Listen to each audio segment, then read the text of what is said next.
تو ملاقاتوں میں پابندی کا مجھے نہیں پتہ کہ کیوں. ٹھیک ہے اگر وہ پہلے دیکھیں نا ریسٹرکٹ کرنا چاہتے ہیں جی کہ ہفتے میں 2 ملاقاتیں کریں، 2 بندے کریں، تو کم از کم کرائیں تو صحیح نا. اس میں تو کوئی شک نہیں ہے کہ دیکھیں وہ جو ملاقات کرنے والا ہے وہ بھی ملاقات کو کنٹرول کرتا ہے، جو کرانے والے ہیں وہ بھی کرتا ہے. اب باہر بندہ جا کے تو عمران خان کو نہیں مل سکتا، ظاہر ہے وہ اس کی کانسنٹ دے گا کہ جی فلانا بندہ آ جائے تو ملاقات ہوگی.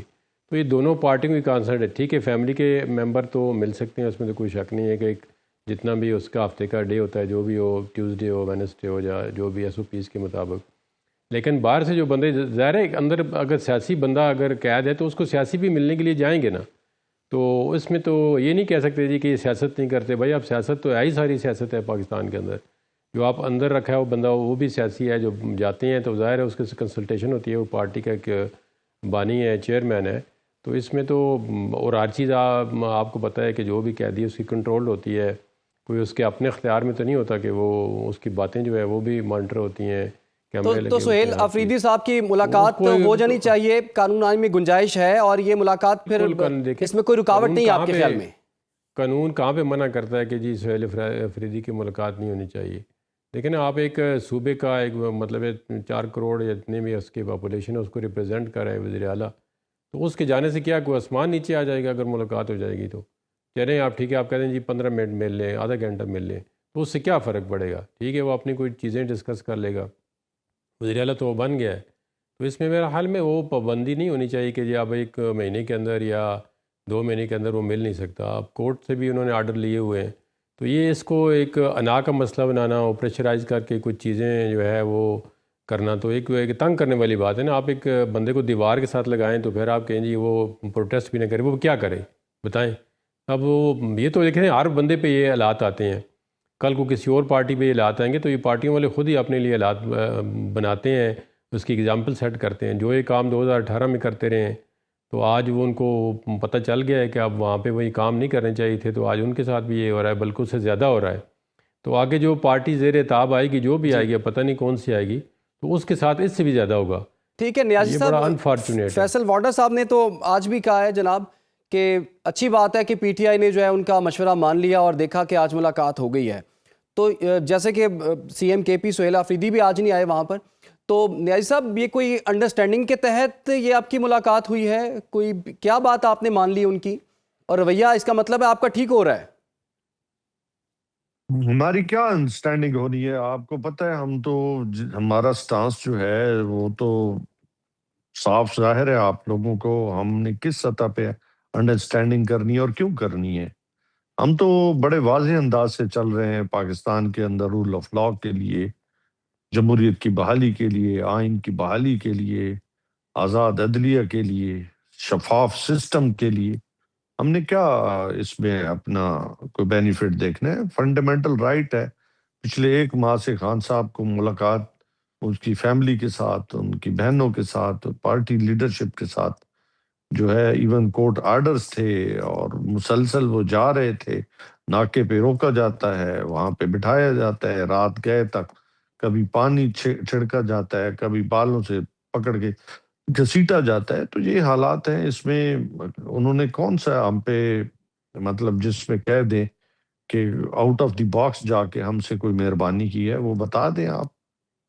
اچھا باقی وہ یہ بھی کہہ رہے تھے کہ جناب آپ ملاقات کر لیں لیکن باہر جا کے جو پریس کانفرنس کی جاتی ہے، جو پیغام پہنچایا جاتا ہے، وہ نہیں ہونا چاہیے. کیا اس دفعہ یہ انڈرسٹینڈنگ تھی؟ اور لگتا تو یہی ہے کہ جیل جیسے رانا ثناءاللہ صاحب نے بھی آج کہا ہے کہ جی یہ بات جیل سپرنٹینڈنٹ صاحب نے عمران خان کی بہن کو کہی تھی کہ جناب آپ ملاقات کر لیں لیکن باہر جا کے آپ نے کوئی بات نہیں کرنی. میرے علم میں ایسی کوئی بات نہیں ہے. میری بہنوں نے مجھے نہیں بتایا کہ ایسی کوئی ان کے ساتھ سپرنٹینڈنٹ جیل نے بات کی ہے یا کسی اور نے بات کی ہے. میرے علم میں ہوتا تو میں آپ کے آن ایئر بتا دیتا. ٹھیک ہے. اچھا قادر محمد خیل صاحب، دیکھیں جی ایک تاثر یہ جاتا ہے، ویسے تو جہانگیر جدون صاحب نے بھی کہا کہ جی سی ایم کے پی کی ملاقات میں کوئی رکاوٹ نہیں ہے، ملاقات ہو سکتی ہے، لیکن جو پولیٹیکل ہم دیکھ رہے ہیں ایک تاثر یہ جا رہا ہے کہ جیسے گورنمنٹ جو ہے وہ اڈیالہ جیل سے چل رہی ہے، ان کے ہی ایک پیغام پر پچھلا وزیر اعلیٰ جو ہے اسے تبدیل کر دیا جاتا ہے، ان کے ہی ایک پیغام پر ایک نیا نوجوان بندہ جو ہے اسے سی ایم کے پی لگا دیا جاتا ہے. تو جمہوری پروسیس تو ایک بڑا ڈیفرنٹ پروسیس ہوتا ہے. آپ کی بھی قیادت کئی سال جیلوں میں رہی ہے, لیکن آپ اس پروسیس کا حصہ بنے ہیں, جمہوری روایات کا حصہ بنے ہیں, پارلیمنٹ کو آپ نے نہیں چھوڑا, بائیکاٹ آپ نے نہیں کیا, تو اسی میں آپ نے اپنی سپیس بنائی. تو اس تاثر کو کس طرح سے نگیٹ کیا جا سکتا ہے کہ جناب اڈیالہ سے جو جیل سے جو ہے وہ گورنمنٹ چل رہی ہے؟ دیکھیں خان صاحب پاکستان تحریک انصاف کے دیکھو آپ چیف پی ہے ٹی آئی اور ان کی کا ایک ویژن ہے. وہ ملزمان ہیں سابق یا ان کے بانی ہیں, ان کو آپ پیپلز پارٹی سے نہ ملائیے. اس کی وجہ یہ کہ آپ کو پتہ ہے کہ وہ آج بھی سوشل میڈیا پہ وہ فوٹیج موجود ہے جو کال کوٹلی میں شہید ذوالفقار علی بھٹو بیٹھا ہوا ہے, اور ایک پنجرے کے باہر جو نا وہ ایک گرل کا دروازہ ہے, نہ کوئی کھڑکی ہے نہ کوئی روشندان ہے, اور اس گرل کے دروازے سے شہید بے نظیر بھٹو سے ملاقات کر رہی ہے. نہ وہاں تو کوئی واکنگ ٹریک تھا, نہ وہاں کوئی دیسی مرغے تھے, یہاں کچھ نہیں تھا. لیکن یہ بات دوبارہ میں کہوں گا کہ جو اڈیالہ جیل سے اگر کے پی حکومت کو چلایا جا رہا ہے تو اس کی واضح ثبوت یہ ہے کہ ان کی نومینیشن بھی وہ اڈیالہ جیل سے آئی ہے سہیل آفریدی صاحب کی, اور پھر سہیل آفریدی صاحب خود یہ فرما چکے ہیں کہ میں کابینہ اس وقت تک نہیں بناؤں گا جب تک خان صاحب کی ہدایت نہ لوں. تو یقیناً وہ اڈیالہ جیل سے چل رہی, اس میں تو کوئی شک رہا ہی نہیں ہے. میں پھر دوبارہ دوہرا رہا ہوں کہ انہی کے دور میں ثاقب نثار کا فیصلہ موجود ہے کہ جو شخص سزا یافتہ ہے وہ پارٹی ہیڈ نہیں ہو سکتا ہے. میں یہ سمجھ رہا ہوں کہ چلو ٹھیک ہے, یہ ساری باتیں اپنی جگہ پہ, لیکن پھر بھی میں یہ کہوں گا کہ پیپلز پارٹی کے دور میں, آصف علی زرداری صاحب کے دور میں, جہاں ہیومن رائٹس ایکٹ بنا تھا جس کا میں حصہ تھا اس وقت بھی ہے, اور اس کے بعد جا کے آرٹیکل 10A جو اس میں شامل کیا گیا, اور اس 10A کا فیئر ٹرائل ہے, اور فیئر ٹرائل یہی ہے جو میں اور آپ ٹی وی پہ بات کر رہے ہیں کہ ملزم کو اپنی لواحقین سے, اپنے رشتہ داروں سے, اپنے وکلا سے ملاقات جو ہے وہ کرانی چاہیے تاکہ اس کو ایزی ایکسیس ہو. یہی فیئر ٹرائل ہے, یہی آرٹیکل 10 ہے. تو میں تو کبھی بھی جو صورتحال آج چل رہی ہے, بھلے ہماری سیاسی مخالفت ہے پی ٹی آئی کے ساتھ, مگر ایک قیدی کے صورتحال میں یا ایز اے سوشل ورکر میں کبھی بھی ان چیزوں کی حمایت نہیں کرتا ہوں. ملاقات ہونی چاہیے, اور تھوڑا سا پی ٹی آئی کو بھی خیال رکھنا چاہیے کہ آج اگر اللہ اللہ کر کے حکومت نے عظمیٰ خان صاحبہ کو ملایا تو پیچھے ان کے لوگ وہاں پہ پولیس کے ساتھ دکم بیل اور وہ ساری چیزیں کیوں کر رہے تھے؟ نہیں کرنا چاہیے. ٹھیک ہے آپ دکم بیل کر لیں, اسمبلی کے اندر کر دیں, اسمبلی کے باہر کر دیں, مگر اڈیالہ جیل کے سامنے اگر یہ کریں گے تو میڈیا ضرور اس کو ہائی لائٹ تو کر دیں گی. ان کی جو رہنما ہے وہ یہی تو چاہتے ہیں کہ میڈیا میں آ جائے, لیکن ساتھ ساتھ خان صاحب کے لیے تو پرابلم تو کھڑا کر رہی ہے وہ. بالکل, خان صاحب کے لیے جو ہے کچھ پرابلمز جو ہیں وہ کھڑے ہو بھی رہے ہیں, اور تقریباً 1 مہینے بعد جی ملاقات ہو گئی ہے, اور اگلی ملاقات جو ہے وہ جمعرات کے روز ہے. جمعرات کے دن کے لیے 6 بندوں کی لسٹ جو ہے وہ فائنل ہو گئی ہے. اب دیکھنا ہوگا کہ ان 6 بندوں کو ملاقات کی اجازت ملتی ہے نہیں ہوتی, اور ان 6 بندوں میں سی ایم کے پی کا نام ہوتا ہے یا نہیں ہوتا. بات کریں گے ایک بریک کے بعد. آپ لوگ ہمارے ساتھ. Welcome back. جہاں پر سیاسی طور پر بڑی تبدیلیاں ہو رہی ہیں, وہاں پر کے پی میں گورنر راج کی باتیں بھی ہو رہی ہیں, اور حکومتی جو وزراء ہیں وہ بار بار یہ کہہ رہے ہیں کہ وفاقی حکومت سنجیدگی سے اس بات پر غور کر رہی ہے کہ کے پی میں گورنر راج لگا دیا جائے.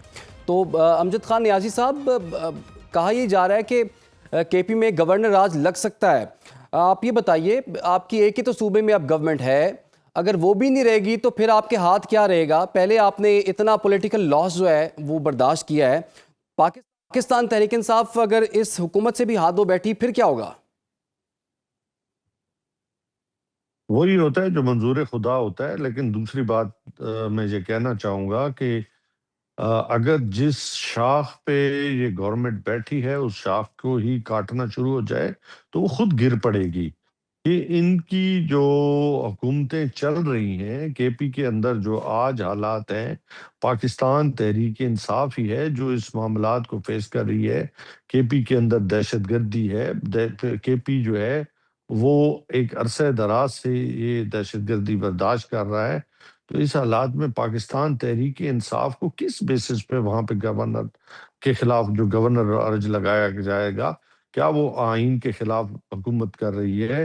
کیا اس مینڈیٹ حاصل نہیں ہے؟ بلکہ امن امان کے لیے تو پچھلے دنوں آپ کو یاد ہوگا کہ کے پی اسمبلی کے اندر جو ہے وہ انہوں نے امن جرگہ منعقد کیا جس میں بالکل تمام پولیٹیکل پارٹیز جو ہے, تقریباً 17 پولیٹیکل پارٹیز نے شرکت کی, اپنی تجاویز دی. پاکستان تحریک انصاف کی حکومت اپنے فل مینڈیٹ کے ساتھ جو ہے وہ جتنا ہو سک رہا ہے کہ اپنی استطاعت سے لیکن بڑھ کے ایسا چیف وفاق منسٹر کی کام کر پالیسی رہے کو ہیں۔ تو آپ نہیں مان رہے نا. وفاق کہتا ہے کہ جتنے بھی افغانی ہیں ان کو ان کے ملک واپس بھیجیں.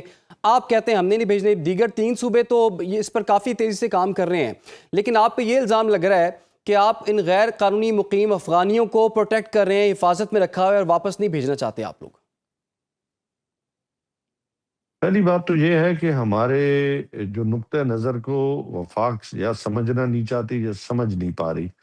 ہم دہشت گردوں کے بھی خلاف ہیں اور دہشت گردی کے بھی خلاف ہیں، کیونکہ ہمارا آپریشن کے بھی مفاد خلاف ہیں تو آپ امن و تو. امان میں ہے. اگر کے پی کے اندر جو امن ہوگا تو وہاں پہ سرمایہ کاری آئے گی، نوجوانوں کے لیے روزگار بڑھے گا، وہاں پہ ماحول بہتر ہوگا، تو ہمارا مفاد کس میں؟ ہم اپنے مفاد کے خلاف کیوں جائیں گے؟ ہاں، ہمارا نقطہ نگاہ یہ ہے کہ پبلک ریپ ہیں، مشران ہیں، ٹرائبز ہیں، اور جو اس کے مین سٹیک ہولڈرز ہیں ان کی بات کو سنا جائے، ان کے ساتھ بیٹھا جائے، ان کی کچھ تجاویز ہیں ان کے مطابق اگر عمل کیا جائے تو وہاں پہ کولیٹرل ڈیمیجز بھی کم ہوں گے اور آپ اپنے ٹارگٹ تک بھی پہنچ سکتے ہیں. لیکن تو ان ایسا کی دیکھیں, کچھ بات چیت چیزیں کر کے ہیں تو جو دیکھ لی جو نا. میرے خیال، دیکھیں افغان طالبان سے تو بات چیت کے مختلف یارا سیشنز میری بھی ہو بات گئے. سن لے، میری بات سن لے نا. میں نے بات کی ہے دہشت گردی کے حوالے سے.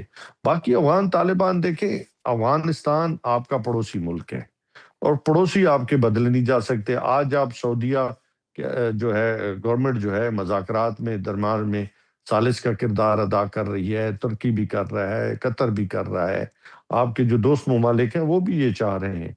تو اس حوالے سے ہم دیکھیں، جو سب سے بڑی ہے کہ ہمارا بھی مفاد پاکستان کی سوورنٹی میں ہے، پاکستان کے دفاع میں ہے. اللہ معاف کرے، ہم کوئی یہ تو نہیں کہہ رہے کہ ہم پاکستان کی جو سلامتی کے خلاف ہیں. پاکستان کے وجود کے ساتھ آپ کا اور میرا وجود ہے. بالکل جی, پاکستان کے وجود کے ساتھ یہ سب کا وجود ہے, اور ایک وفاق کی پالیسی ہے جس پر اختلاف جو ہے کے پی گورنمنٹ کی جانب سے سامنے ہمیشہ ہی آ رہا ہے. مندو خیل صاحب, یہ بتائیے, وفاق کی ایک پالیسی ہے دہشت گردی کے خلاف جنگ کے حوالے سے, کیا صوبے کے پاس یہ آپشن ہے کہ اس پالیسی کا ساتھ نہ دے؟ خاص طور پر افغانیوں کے حوالے سے جب یہ فیصلہ ہو گیا اور یہ بات نظر بھی آ گئی, ثبوت بھی سامنے آ گئے, دکھا بھی دیے گئے, مذاکرات بھی ہو گئے, لیکن دہشت گردی کے واقعات کم جو ہے وہ نہیں ہو رہے. آپریشن کے یہ حامی نہیں ہے کے پی گورنمنٹ والے, اور وہ کہتے ہیں بات چیت سے مسئلہ حل کیا جائے. افغانی کو اگر ان کے ملک واپس بھیجنا ہے تب بھی وہ کہتے ہیں کہ جی ہم نہیں بھیجیں گے. تو وفاق پھر کہاں رہ گیا, ریاست کہاں رہ گئی اگر صوبے نے اپنی مرضی کرنی ہے؟ دیکھیے, جہاں تک میں آپ کی بات سمجھاؤں, سعودی عرب کے ساتھ جو ہمارا معاہدہ ہوا ہے دفاعی, اس کا مطلب یہ ہے, لب لباب یہ ہے یا اس کا ہیڈ لائن یہ ہے کہ پاکستان پر حملہ سعودی عرب پر حملہ ہے, سعودی عرب پر حملہ پاکستان پر حملہ ہے. جی, تو کیا اس معاہدے کی تشریح کوئی کر سکتا ہے کہ جو پاکستان میں یہ صورتحال ہے دہشت گردی کے حوالے سے اور بم بلاسٹ اور یہ ساری چیزوں کے حوالے سے, جو کہ جن کا ڈائریکٹ واسطہ افغانستان سے ہے, تو کیا سعودی عرب کا انفلوئنس بھی افغانستان کے اوپر ہے؟ اور افغانستان بھی مانتا ہے سعودی عرب کو ایک سب سے بہترین اسلامی ملک. تو کیا انہوں نے کوئی رابطہ کیا ہے؟ میرے نالج میں ایسی تو کوئی بات نہیں ہے. اگر نہیں ہے تو پھر میں یہ سمجھوں گا بحیثیت عام پاکستانی, تو اس معاہدے کا کیا فائدہ ہے جو دفاعی معاہدہ ہوا ہے؟ مطلب سعودی عرب کو پرابلم ہوگا تو ہم سپورٹ کریں گے, ہمیں کو پرابلم ہوگا تو اس سے سعودی عرب نے کچھ نہیں کرنا ہے.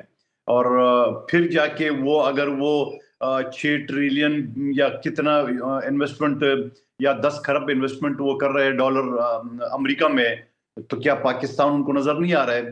جہاں اگر آپ کو فوجی سامان یا دفاعی یا اور کوئی مسائل ہے وہ چاہیے تو آپ کو پاکستان سے چاہیے, مگر جہاں انویسٹمنٹ کی بات ہے تو وہ امریکہ میں ویسی ضرورت نہیں ہے. خود پورے دنیا امریکہ سے انویسٹمنٹ چاہ رہی ہے, جا کے انہوں نے 10 کھرب ڈالر وہاں انویسٹ کرنا ہے. تو میں یہ سمجھ رہا ہوں کہ مجھے نہیں سمجھ میں آ رہا کہ یہ معاہدہ کیا ہے. باقی میرے بھائی پی ٹی آئی کے امجد نیازی صاحب کو تو سعودی عرب کا نام بھی نہیں لینا چاہیے.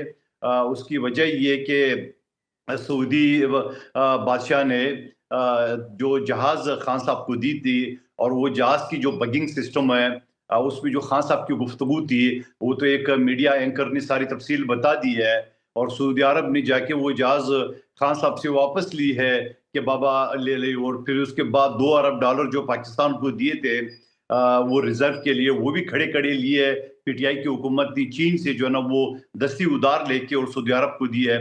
تو میرے خیال میں سعودی عرب کے ساتھ تو پی ٹی آئی کے دور میں جو تعلقات ہے وہ ہم سب کے سامنے ہے. لیکن پھر بھی ہمیں امید رکھنی چاہیے, پھر بھی ہمیں اپنے جو برادر ممالک ہے چاہے جتنی بھی ہے ان کے ساتھ جو ہے نا وہ اچھے تعلقات رکھنے چاہیے. اور ایک طرف اگر ہندوستان ہے, ہمیں افغانستان کے ساتھ بھی تعلقات بہتر کرنے چاہیے. اس کی وجہ یہ ہے کہ اگر ہم بہتر نہیں کریں گے, ہم اس کو بالکل لاوارث چھوڑیں گے, تو ہمارا دشمن ملک ہندوستان جو ہے نا وہ ان کے ساتھ روابط شروع کر دیں گے, بلکہ کر چکے ہیں, اور پھر وہ ہمارے خلاف استعمال کریں گے. اچھا مندوخیل صاحب, یہ بھی بتائیے گا, چونکہ کے پی میں آپ ہی کے گورنر ہیں اور جیسے کہ گورنر راج کی باتیں بھی ہو رہی ہیں, یہ بتائیے گورنر راج کی آپشن آپ کے ٹیبل پہ موجود ہے؟ نہیں, ایسے ٹی وی جو شو ہے یا آپ لوگوں کی توسط سے خود گورنر فیصل کریم کنڈی صاحب بھی یہ کہہ چکا ہے کہ اس کے نالج میں ایسی کوئی بات نہیں ہے. لیکن گورنر راج یا گورنر کا جو گورنر رولز کا جو آپشن ہے وہ جہانگیر جدوں صاحب خود چونکہ وکیل ہے اس کو پتہ ہے کہ آلریڈی آرٹیکل 232 سے 34 تک وہ موجود ہے کہ 2 مہینے کے لیے حکومت وہ لگا سکتا ہے, اور اس کے بعد اسمبلی اس کو اگر ایکسٹینڈ کر لے تو ہو سکتا ہے. لیکن میں یہ سمجھ رہا ہوں کہ جو پی ٹی آئی کی حکومت ہے یا سہیل افریدی صاحب کی حکومت ہے, میرے خیال میں انہوں نے جو ہے نا وہ سارے آپشن ختم کر چکے ہیں, اور خود وہ چاہتے ہیں کہ گورنر راج لگے. یقیناً صوبہ ایک وفاق کے انڈر ہے, اگر وہ وفاق سے وہ تعاون نہیں کرتے, دہشت گردی میں وہ تعاون نہیں کرتے, باقی چیزوں میں وہ نہیں کرتے, اور پختونخوا کے عوام کو ان کے رحم و کرم پہ تو نہیں چھوڑا جا سکتا ہے. آپ دیکھ رہے ہیں جہاں انہوں نے 1 کروڑ نوکریاں دینی تھی, پتہ نہیں 50 لاکھ گھر دینے تھے, وہ تو 12 سال میں ہمیں نظر نہیں آیا. میں یہ کہوں گا عصر کی نماز کے بعد تھانے بند ہو جاتے ہیں. ابھی پچھلے دنوں میں ایک ویڈیو آئی تھی کہ ڈی اے خان کے مین موٹر وے پہ یہ ٹی ٹی پی والے گھوم رہے تھے, بلکہ اس سے بڑھ کر پشاور کے روڈ کا ہمارے ایک سابق ایم این اے نے اس کو شیئر کیا تھا ہمارے گروپ میں کہ وہ مین روڈ پہ دن دیہڑے جو ہے نا وہ ٹی ٹی پی کے لوگ بندوقیں لے کے کھڑے ہیں. اگر صبح کا یہ صورتحال ہو, لوگ تو جان و مال کی تحفظ کے لیے ترس رہے ہیں, باقی ان کو ترقیاتی کام, نوکریاں, وہ ساری چیزیں تو دور کی بات ہے. اور اسی وجہ سے 12 سال پختونخوا میں حکومت ہونے کے باوجود پختونخوا کے لوگ روزگار کے لیے, تعلیم کے لیے, صحت کے لیے وہ سندھ کا رخ کرتے ہیں. اچھا, ویسے جہانگیر جدون صاحب, یہ جو قادر مندوخیل صاحب نے جو جتنی بھی باتیں کہی ہیں, آپ کے خیال میں یہ تمام چیزیں اس چیز کا جواز فراہم کرتی ہیں کہ گورنر راج کے پی میں لگ سکتا ہے, اور آئین اور قانون میں اس کی کیا گنجائش ہے سر؟ دیکھیں, آئین کے اندر تو آرٹیکل 234 کے اندر ہے کہ اگر گورنر یہ پریزیڈنٹ کو بھیجتا ہے کہ جو پروونس کی جو مشینری ہے کانسٹیٹیوشن کے مطابق نہیں چل رہی, تو پھر وہ اس کو جو فیڈرل گورنمنٹ ہے, چاہے وہ پریزیڈنٹ خود یا گورنر کے ذریعے, وہ گورنمنٹ کی باغ ڈور سنبھال سکتے ہیں, اور وہ جو پریزیڈنٹ گورنمنٹ ہے اس کو سسپینڈ کر سکتے ہیں.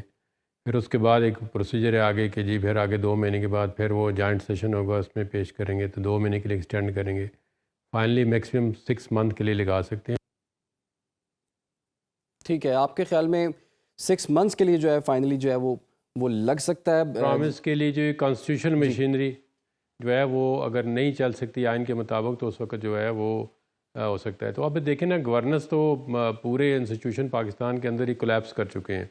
آپ مجھے ایک انسٹیٹیوشن بتائیں نا جو ابھی پارلیمنٹ یا جو ہماری عدلیہ ہے, کیا وہ آئین کے مطابق چل رہی ہیں؟ ہمارے فنڈامنٹل رائٹ جو ہیں ان کی پروٹیکشن جو ہے کیا ممکن ہو رہی ہے, نہیں ہو رہی؟ میڈیا آزاد ہے؟ تو یہ تو پرابلم ہر جگہ پہ رہتے ہیں. وہ پنجاب میں چلے جائیں, آپ کے پی میں چلے جائیں, بلوچستان میں چلے جائیں, سندھ میں گورننس کے ایشو تو ہر جگہ پہ ہے. اب دیکھنا یہ ہے کہ دیکھیں, اگر آپ ٹیررزم کی پالیسی ہے وہ آپ نیکٹا یا دوسرے جو ڈپارٹمنٹ ہیں وہ تو آلریڈی میکسیمم ڈپارٹمنٹ جو ہیں وہ فیڈریشن کے پاس ہی ہیں. تو جو اگر دہشت گرد بھی آ رہے ہیں کسی جگہ سے, تو اس میں تو کوئی شک نہیں کہ پروونشنل گورنمنٹ کو فلی کوآپریٹ کرنا چاہیے. دیکھیں, ایک اگر ڈیفنس کی پالیسی ہے یا جو میجر جو فیڈرل گورنمنٹ کے پاس پورٹ فولیو ہوتے ہیں, اس میں تو پروونشنل گورنمنٹ جو ہے اس کو اپوز تو نہیں کرنا چاہیے جو بھی پالیسی ہوتی ہے. لیکن ایک گورنمنٹ ہے وہ اپنی رائے تو ضرور دے سکتی ہے کہ ہم اس سے ایگری ہیں نہیں ایگری ہیں, تو اس کو کنونس کرنا پڑے گا کہ آپ ایگری ہیں. تو فیڈرل کی پالیسی چلے گی ٹیررزم پر یا پھر صوبے کی؟ نہیں, آف کورس فیڈرل کی چلے گی, پر صوبہ کا جو ہے وہ سٹیک ہولڈر ہے. دیکھیں نا, وہاں کی پولیس کے اب کل اسسٹنٹ کمشنر کی شہادت ہو چکی ہے, وہاں کے لوگ جو ہیں پولیس والے کتنے شہادت, وہ وہاں کے سویلین لوگ جو ہیں کتنے شہادت دے چکے ہیں. تو ان کی وہ سٹیک ہولڈر ہے نا, ان کو آپ ٹیبل پہ بٹھائیں. دیکھیں, جو اب جو اپیکس کمیٹی ہے پروونس کی, اس میں یہ ہوتا ہے کور کمانڈر صاحب بھی بیٹھے ہیں, پروونس کا جو گورنر ہے وہ بھی بیٹھتا ہے, چیف منسٹر بھی بیٹھتا ہے, تو وہ ایک مطلب ایک ٹیم ورک ہوتا ہے. وہ اکیلے کوئی بھی نہیں, نہ اکیلے دیکھیں نا فیڈرل گورنمنٹ کر سکتی ہے, نہ اکیلے, یہ تو کسی ایک کا مسئلہ نہیں ہے, تو پورے ملک کا مسئلہ ہے. دہشت گردی سے نمٹنا جو ہے سب سے اولین اور پورے ملک کا مسئلہ ہے. اس میں تو کوئی دو رائے کسی پارٹی کے اندر بھی موجود نہیں ہے. لیکن دیکھیں کسی کی اوپینین ہو سکتی ہے, وہ کنونس کرے کہ جی میں اس طرح چاہتا ہوں, اس طرح نہیں چاہتا ہوں. یہ تو اب دیکھیں نا, یہ نہیں ہے کہ آپ ایک دہشت گردی دن بہ دن بڑھ رہی ہے تو اس کی لہر کو روکنا ہے, تو وہ بارڈر تو کنٹرول فیڈرل گورنمنٹ کی آ رہی ہے. کے پی کا ابھی بارڈر بند ہے, دیکھیں تو رقم کا جو ٹریڈ آپ نے کٹ آف کیا ہے تو کس نے, فیڈرل گورنمنٹ نے, پروونشل گورنمنٹ کے پاس تو پاور نہیں ہے. تو جہاں سے بھی بارڈر کراسنگ بھی ہوتی ہے تو تمام جتنے بارڈر ہیں وہ ہماری جو سیکیورٹی فورسز ہیں وہ ڈائریکٹلی فیڈرل گورنمنٹ کنٹرول کر رہی ہے, ان کے پاس ہوتے ہیں. تو جو افغانستان کے ساتھ ہمارا باؤنڈری ہے یا جو لائن پہ جتنی بارڈر بھی لگا ہوا ہے یا جتنی میں فینسنگ ہوئی ہے وہ بھی فیڈرل گورنمنٹ نے کی ہوئی ہے, وہ منسٹری آف ڈیفینس کے ذریعے کی ہوئی ہے. تو اس میں یہ نہیں ہو سکتا کہ آپ پروونشل گورنمنٹ جو ہے وہ آپ کی بات نہیں مانتی.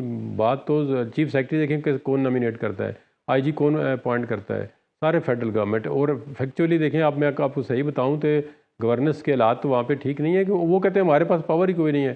ابھی ضمنی الیکشن ہوا ہے, انہوں نے کہا جی بندے جو ہے وہاں سے آئے ہیں, الیکشن کمیشن کے آئے ہیں, ہمارے پاس تو وہ یہ نہیں ہے وہ نہیں ہے. وہ تو ان کے پاس 100 بہانے ہیں, اور فیڈرل گورنمنٹ بھی ہر طرح سے انٹرفیئر کر سکتی ہے پراونس کے معاملات میں. نہیں تو یہ جو افغانی والا معاملہ ہے سر, تو اس میں تو یہ ایک اعتراض تو آ رہا ہے کہ جی ان کے ساتھ, افغانستان کے ساتھ ہماری سرحدیں لگتی ہیں, بہت سے ایسے لوگ ہیں جن کے رشتہ دار سرحد پار رہتے ہیں, تو ہمارے لیے بڑا مشکل ہو جائے گا. اور ساتھ ہی ساتھ اگر آپریشن کی بات کی جاتی ہے تب بھی مخالفت سامنے آتی ہے. تو پھر ایسے میں وفاقی حکومت کے پاس پھر آپشن کیا ہے؟ دیکھیں آپریشن کرنا ہے, آپ لوگوں کو ڈسپلیس کرتے ہیں تو وہاں کے لوگوں کے جو اسٹیک ہولڈر ہیں ان سے آپ نے مشورہ تو کرنا ہے نا. وہاں کے ایم پی اے, ایم این اے, وہاں کے پروونشل گورنمنٹ ہے, آپ جو گورنمنٹ کے دیکھیں آپریشن کرتے ہیں تو اگر آپ ان کو کنونس کرتے ہیں یہ مسئلے مسائل ہیں تو وہ تو کولیکٹیو ہے, پورے ملک کے مسئلہ ہے. دیکھیں نا دہشت گردی جو کے پی کے لوگ رہتے ہیں کیا وہ پاکستانی نہیں ہیں؟ سب سے زیادہ شہادتیں جو ہے وہ کے پی کے لوگوں نے دی ہیں, اور ہر طرح کی وہاں پہ پولیس, ایف سی, مطلب کوئی ایسا آپ ڈپارٹمنٹ بتائیں جس پہ کوئی حملہ نہ ہوا, وہاں کے لوگ شہید نہ ہوئے, تو وہ کے پی کے لوگ ہی مار رہے ہیں نا پورے پاکستان. وہ پاکستانی ہے نا, کوئی لدا تو آپ نہیں اس کو کہہ سکتے کہ وہ ایسا صوبہ ہے جو فیڈرل گورنمنٹ سے لدا ہے, نہیں ہے, وہ فیڈرل گورنمنٹ کا حصہ ہے. تو اس میں جو ہے ابھی دیکھیں, اب میرے جو پرسنل اوپینین ہے اس میں تو پروونشل گورنمنٹ کو ہر قسم کا تعاون کرنا چاہیے. اب ان کو اپنی جو ہے نا انا کا مسئلہ نہیں بنانا چاہیے کہ ہم جو ہے گورنمنٹ سے تعاون نہیں کر سکتے. اس طرح تو پاکستان کے اندر حالات نہیں چل سکتے. اور فیڈرل گورنمنٹ کو بھی فلیکسیبلٹی دکھانی چاہیے, ان کی بات سننی چاہیے, ان کو بٹھانا چاہیے کہ جی آپ کے خیال میں فیڈرل گورنمنٹ کو بھی کچھ فلیکسیبلٹی جو ہے وہ دکھانی چاہیے اور صوبائی حکومت کو کچھ تعاون کرنا چاہیے. آپ ایک وزیر اعلیٰ آتا ہے, اس کو آپ ملاقات میں کیا آسمان نیچے آ جائے گا, بس وہ کرائیں, ایک 15 منٹ کی ملاقات کریں, ایک دن فارغ کریں بس. کیا روز جو ہے تماشا بنایا ہوا ہے جی, آج ڈیلا بند ہے جی, آج ہائی کورٹ کے باہر تماشا لگا ہوا ہے, کتنی سی بات ہے. وہ کیا کر لے گا اگر وہ وزیر اعلیٰ مل بھی جائے گا تو نیازی صاحب سر یہ بتائیے, نیازی صاحب یہ بتائیے کہ جیسے کہ وزیر اعظم نے جب سی ایم کے پی جب بنے تھے سہیل آفریدی, اس وقت ان کو کال کر کے مبارکباد بھی دی تھی, ساتھ تعاون کی درخواست بھی کی تھی, تو تعاون جو ہے وہ ہمیں نظر نہیں آ رہا. تو یہ برف کس طرح سے پگھلے گی؟ کیا صوبہ تیار ہے کہ وفاق کے ساتھ بیٹھے اور معاملات کو طے کرے؟ ہمیشہ تالی دونوں ہاتھوں سے بجتی ہے, اور آپ کو یاد ہوگا کہ میڈیا کے اندر یہ بات بھی رپورٹ ہوئی تھی کہ سہیل آفریدی نے پرائم منسٹر چاہے وہ فارم 47 کا ہو اس کا شکریہ ادا کیا تھا, اور ساتھ درخواست بھی تھی کہ میری ملاقات کرا دی جائے. میں ایک صوبے کا چیف ایگزیکٹو ہوں, میری لیڈر سے ملاقات کرا دی, اور ان کو کہا گیا تھا کہ میں پوچھ کے بتاؤں گا. تو آج تک آپ کو پتہ ہے کہ صوبے کا جو چیف ایگزیکٹو ہے وہ پچھلے کئی دنوں سے 8 مرتبہ ڈیالہ جیل کے باہر ساری رات بیٹھ کے چلا گیا ہے. کیا اس کے ساتھ تعاون ہوا ہے؟ ہاں, جہاں نیشنل ایشوز ہوں گے ضرور ورکنگ ریلیشن شپ رکھی جائے گی. ہم ایک ذمہ دار لوگ ہیں اور ہم سمجھتے ہیں کہ ہماری کیا ذمہ داری ہے, تو وہ ہم پوری کر رہے ہیں. صحیح ہے جی, مذاکرات کی بھی بات ہو رہی ہے, اور کل ہم نے پارلیمنٹ کے سیشن میں بھی دیکھا کہ صادق نے یہ آفر کی کہ جناب اگر اپوزیشن اور حکومت ساتھ بیٹھنا چاہتے ہیں تو میں اس کو میڈیٹ کرنے کے لیے تیار ہوں, میں رول پلے کرنے کے لیے تیار ہوں, اور اس چیز کے کتنے چانسز ہیں. اور ساتھ ہی ہم نے یہ بھی دیکھ لیا ہے تحریک تحفظ یعنی پاکستان نے بھی کچھ شرائط رکھ دی ہیں ان مذاکرات کے حوالے سے. تو ان شرائط میں کتنا وزن ہے, کیا یہ شرائط مانی جا سکتی ہیں, اور مذاکرات کا کیا مستقبل ہے, بات کریں گے ایک بریک کے بعد. ویلکم بیک جی. گفتگو کے سلسلے کو آگے بڑھاتے ہیں. اچھا نیاز صاحب، جیسے کہ مذاکرات کی باتیں ہو رہی ہیں اور لیکن شرائط بھی ساتھ میں سامنے آ گئی ہیں. تحریک تحفظ یعنی پاکستان نے جو شرائط دی ہیں وہ لگتا ہے کہ گورنمنٹ اس کو ماننے کی پوزیشن میں نہیں ہے. وہ کہہ رہے ہیں کہ جناب 2024 کے جو الیکشنز ہیں بقول ان کے مبینہ طور پر چوری شدہ انتخابات جو ہیں اسے واپس کیا جائے، اور اس کے ساتھ ساتھ وہ کہتے ہیں آئین کو 1973 کی فارم میں دوبارہ سے بحال کیا جائے. دیگر مطالبات بھی ہیں. تو اگر یہ مطالبات یا یہ شرائط جب آپ رکھ دیں گے تو اس کے بعد پھر مذاکرات کس چیز کے رہ گئے؟ آپ خود سوچیں کہ ان پوائنٹس میں کوئی ذاتی ایجنڈا ہے، کوئی ذاتی ونڈیٹا ہے، کوئی این آر او کی بات ہے، بلکہ یہ پاکستان کے لارجر انٹرسٹ میں جو پاکستان کے مسائل ہیں ان پہ گفتگو کرنا چاہے گی پاکستان تحریک تحفظ پاکستان. تو پاکستان تحریک انصاف نہیں مذاکرات کرے گی، بلکہ یہ مینڈیٹ جو ہے محمود اچکزئی صاحب کے پاس اور علامہ ناصر صاحب کے پاس ہے. سر تو جو شرائط آپ کی ہیں اس کے بعد تو گورنمنٹ رہ ہی نہیں سکتی، پھر سروائیو ہی نہیں کر سکے گی. جب گورنمنٹ سروائیو نہیں کر سکے گی تو پھر مذاکرات کس چیز کے؟ یہی تو پوائنٹ ہے. دیکھیں، اگر آپ اپنی ذات کے بارے میں سوچیں تو پھر نہیں ہو سکتا. اگر آپ پاکستان کے بارے میں سوچیں تو یہ مذاکرات ہو سکتے ہیں.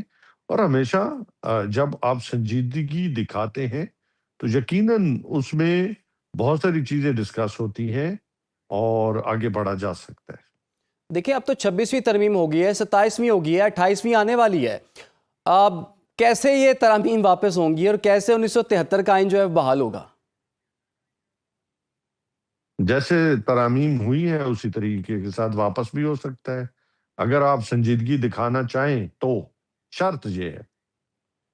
اچھا جی جہانگیر جدون صاحب، سر آپ ذرا روشنی ڈالیے. یہ جو چیز مانگی گئی ہے پاکستان تحریک انصاف یا تحریک تحفظ یعنی پاکستان کی جانب سے، آپ کو کتنے % چانسز لگتے ہیں کہ یہ چیزیں مانی جا سکتی ہیں؟ 26ویں 27ویں ترمیم بھی ختم ہو سکتی ہے، پھر اس کے بعد جو گورنمنٹ 2024 میں آئی ہے، 1.5 سال سے زائد کا عرصہ اس گورنمنٹ کو ہو گیا ہے، وہ گورنمنٹ بھی ختم ہو جائے اور اس کے بعد مذاکرات ہوں. یہ کیسے ممکن ہے؟ نہیں یہ بالکل دیکھیں، یہ تو کوئی ایسی گورنمنٹ اپنے آپ کو کس طرح ختم کرے گی؟ مذاکرات دیکھیں نا، مذاکرات تو ڈائلاگ ایک طریقہ ہے وے فارورڈ کے آگے کس طرح چلا جا سکتا ہے. موجودہ صورتحال میں بالکل آئین جو ہے وہ اوریجنل صورت میں ہونا چاہیے، لیکن کس طرح ہوگا؟ یہ والی اسمبلی یا یہ والی گورنمنٹ تو نہیں کرے گی. یہ تو یہ سب سے پہلے یہ مطالبہ کریں کہ آئندہ جو بھی الیکشن ہو فیئر ہونا چاہیے، اس میں انٹرفیئرنس نہیں ہو. تو اس کے بعد جو بھی حکومت آئے گی تو وہ پھر فیصلہ کرے گی کہ یہ ترمیم واپس ہونی چاہیے یا نہیں ہونی چاہیے. ترمیم دیکھیں نا جو بھی ہوئی ہیں وہ موسٹلی ایگزیکٹو کے فیور میں ہیں اور ٹل ٹین ٹوورڈ دا ایگزیکٹو. تو ہو سکتا ہے کل کو اگر پی ٹی آئی کی حکومت آتی ہے تو وہ بھی ہو سکتا ہے کہ جی ابھی تو ہم نے تھوڑی ترمیم کی تھی، ہمارے پاس وہ نمبر ہی پورے نہیں ہیں اور ان کو نمبر پورے کرنے ہی نہ دیے جائیں. تو یہ میرے خیال میں اتنا آسان کام نہیں ہے آپ کے جو ترمیم جو ہے واپس ہو جائیں گی. جو معاملات ایک دفعہ دیکھیں چل پڑے تو 18ویں ترمیم کتنی مشکل سے پاس ہوئی، کتنے کنسنسس ہوا، کتنے عرصے کے بعد ہوئی. تو یہ اب میرے نہیں خیال کہ بہت جلدی جو ہے اس پہ دوبارہ آئین جو ہے اوریجنل پوزیشن پہ چلا جائے گا. ہاں اگر تو ساری مذاکرات پارٹیاں کا سر پھر راستہ کیسے نکل سکتا ہے؟ مذاکرات کا راستہ کیسے نکل سکتا دیکھیں مذاکرات کا پہلے دیکھیں نا ایجنڈا طے کریں نا کہ کس چیز پہ مذاکرات کرنے ہیں. دیکھیں اگر آپ کسی آئینی ترمیم میں آپ نے کوئی انپٹ دینا چاہتے ہیں کہ جی اس میں یہ بھی ایڈ کریں تو وہ علیحدہ بات ہے. ابھی تو یہ ساری ترمیم ہو رہی ہیں یہ تو مطلب پرسن اسپیسیفک ہیں یا گورنمنٹ اسپیسیفک ہیں. یہ تو پبلک انٹرسٹ میں کوئی ترمیم نہیں ہے. کوئی ایک بتائیں مجھے گورنمنٹ نے جو بھی ابھی تک ترمیم کی ہیں it is not in public interest. تو اگر آپ نے گورنمنٹ کے فیور میں ترمیم کرنی ہے یا کسی بندے کو فیور میں ترمیم کرنی ہے تو یہ تو پھر جو ہے وہ تو مطلب بیسک جو فنڈامنٹل کانسٹیٹیوشن کا سپریشن آف پاور ہے اس کے خلاف ہے، فنڈامنٹل رائٹ کے اگینسٹ ہے. اب آپ حالات دیکھ لیں کیا بنے ہوئے انسٹیٹیوشنس کے. تو نیاز صاحب جیسے کہ فیصل وارڈر صاحب نے بھی مشورہ دیا ہے آپ سب لوگوں کو، وہ یہ کہتے ہیں کہ جناب وزیر اعظم اور صدر پاکستان سے جا کے آپ لوگ ملاقات کریں، آپ کے مسئلوں کا حل جو ہے وہیں پر موجود ہے. تو آپ تو مان ہی نہیں رہے انہیں، تو ملاقات کیسے کریں گے؟ ملاقات نہیں ہوگی تو مذاکرات کیسے ہوں گے؟ مذاکرات نہیں ہوں گے تو پاکستان تحریک انصاف کے لیے پولیٹیکل سپیس کیسے نکلے گا؟ آپ کو ریلیف کیسے ملے گا؟ اس کے لیے اگر کوئی سنجیدہ ہوگا تو یقیناً سپیس پیدا کرے گا. اور ملک، میں نے پہلے کہا کہ ملک کے بیسٹ انٹرسٹ میں کہ آپ اپنی اکانومی کو، آپ اپنے ملک کے اندر دہشت گردی کو، لا اینڈ آرڈر کو ٹھیک کرنا چاہتے ہیں، اسٹیبلٹی لانا چاہتے ہیں، تو اس کے لیے اقدامات ایسے کریں گے تو یقیناً پاکستان تحریک انصاف اور بھی آگے کی طرف بڑھے گی۔ اور میں نے پہلے کہا کہ یہ مینڈیٹ کہہ رہے ہیں محمود خان اچکزئی، علامہ ناصر عباس کو اگر یہ مینڈیٹ مل چکا ہوا ہے تو پھر ان کو کرنے دیں نا، تو ان کو مذاکرات آپ کرنے دیں۔ پھر بانی چیئرمین نے کیا ان کو یہ مینڈیٹ دے دیا ہے، یا پھر دوبارہ سے آپ نے اڈیالہ جیل جا کے ان سے انسٹرکشنز لینی ہے اور بات پھر ان کی اینڈ پہ ان کی چلنی ہے؟ میں اس کے متعلق پہلے بھی آپ کو کہہ چکا ہوں کہ جب انہوں نے مینڈیٹ دیا تو فل مینڈیٹ دیا نا، اس پہ اپنے اعتماد کا اظہار کر دیا ہے خان صاحب نے۔ ٹھیک ہے جی، خان صاحب نے اعتماد کا اظہار کر دیا ہے اور مذاکرات کے حوالے سے باتیں بھی ہو رہی ہیں، لیکن جہانگیر جدون صاحب ایک اور اہم معاملہ ہے، وہ یہ ہے کہ چیف آف ڈیفنس کا نوٹیفیکیشن جو ہے نا وہ سر ابھی تک نہیں ہو پایا۔ سوشل میڈیا پر کافی باتیں بھی ہو رہی ہیں، اس کو شکوک و شبہات بھی اس میں شامل ہیں، تو آپ ذرا اس کی ٹائم لائن بھی بتائیے، کب تک یہ نوٹیفیکیشن جو ہے وہ ہو سکتا ہے؟ اسے کب ہونا تھا؟ 27-28 کی بات ہو رہی تھی، پھر 30 تک کا وقت دیا گیا، وزیر اعظم صاحب کے واپس آنے کا انتظار کیا گیا، وزیر اعظم تو واپس بھی آ گئے، انہوں نے بہت سے اجلاس بھی کیے، لیکن یہ نوٹیفیکیشن نہیں ہوا، اس کی کیا وجہ ہے؟ اب یہ دیکھیں، یہ تو ایڈمنسٹریٹو ایشو ہیں منسٹریز کے، یہ تو آپ گورنمنٹ کے بندے سے پوچھ سکتے ہیں کہ کیا وجوہات ہیں، یا وہ آپ کو بتانا پسند کریں گے یا نہیں۔ تو اپیرنٹلی ایک آفس کریٹ ہو گیا ہے، تو اس پہ ظاہر ہے جو نیٹی گریٹی ہوتے ہیں، ایک پہلا آفس جو بھی آپ چلانا چاہتے ہیں اس میں تھوڑے سے بیسک ایشو ہوتے ہیں کہ کس طرح کوئی مسئلے نہ پیدا ہو جائیں، تو وہ ایک آئینی دیکھیں نا چیزیں ہوتی ہیں یا قانونی، تو وہ ان کو دیکھ کر آگے چلیں گے۔ نوٹیفیکیشن میرے خیال جب آفس کریٹ کر دیا ہے، آئینی ترمیم کر دی ہے، تو نوٹیفیکیشن کے اندر تو ایشو نہیں ہے، وہ نوٹیفیکیشن بھی ہو جائے گا، وہ نوٹیفیکیشن ہو جائے گا، کوئی ایشو نہیں ہے۔ یہ اچھا، میرے خیال میں اس نوٹیفیکیشن کو تو سر ہو جائے گا، نہیں لیکن ہوتا اس کو یہ بتائیے گا، یہ جو جب نوٹیفیکیشن ہوگا، مثال کے طور پہ وہ 5 تاریخ کو ہوتا ہے، 5 دسمبر کو ہوتا ہے، تو اس کی جو 5 سال ہوں گے وہ پھر اس دن سے ود افیکٹ فرام 5 دسمبر ہوگا، یا اس سے پہلے 27 سے شروع ہو جائے گا وہ؟ یہ دیکھیں نا، یہ تو ابھی نوٹیفیکیشن ہوگا تو اس کو کیا ہو سکتا ہے ریٹروسپیکٹیولی 27 سے کر لیں، وہ تو ان کے کرنے تک ہے نا کہ the notification will take effect from 27 November, وہ بھی ہو سکتا ہے، یا ود امیجیٹ افیکٹ بھی ہو جاتا ہے، ایٹ ونس بھی ہو سکتا ہے۔